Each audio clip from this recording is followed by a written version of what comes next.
नासिम मलीर में एएसआई के फुरमज़ामत क़त्ल कंदड़ जवाबदार पुलिस जे मुबैना मुक़ाबले में मारिजी वियो आहे। नवाज़ तफ़सील वठूं था रबनवाज़ मस्तोई खां। रबनवाज़, छा तफ़सील आहिनि?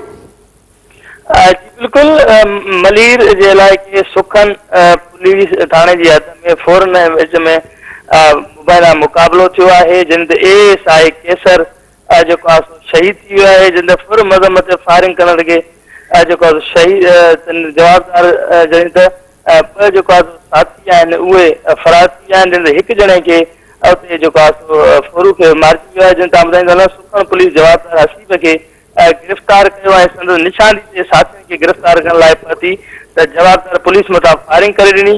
जंहिं त पुलिस जवाबदार मथां फायरिंग कई त ॿिन्हिनि तरफ़ा फायरिंग में जवाबदार हसीब मारिजी वियो। संदसि जेको आहे साथी फरार थियण में कामयाब थी विया। जवाबदार गुज़रदार फुरमज़ामत पंहिंजनि साथियुनि सां गॾिजी एएसआई केसर खे गोलियूं हणी शहीद कयो।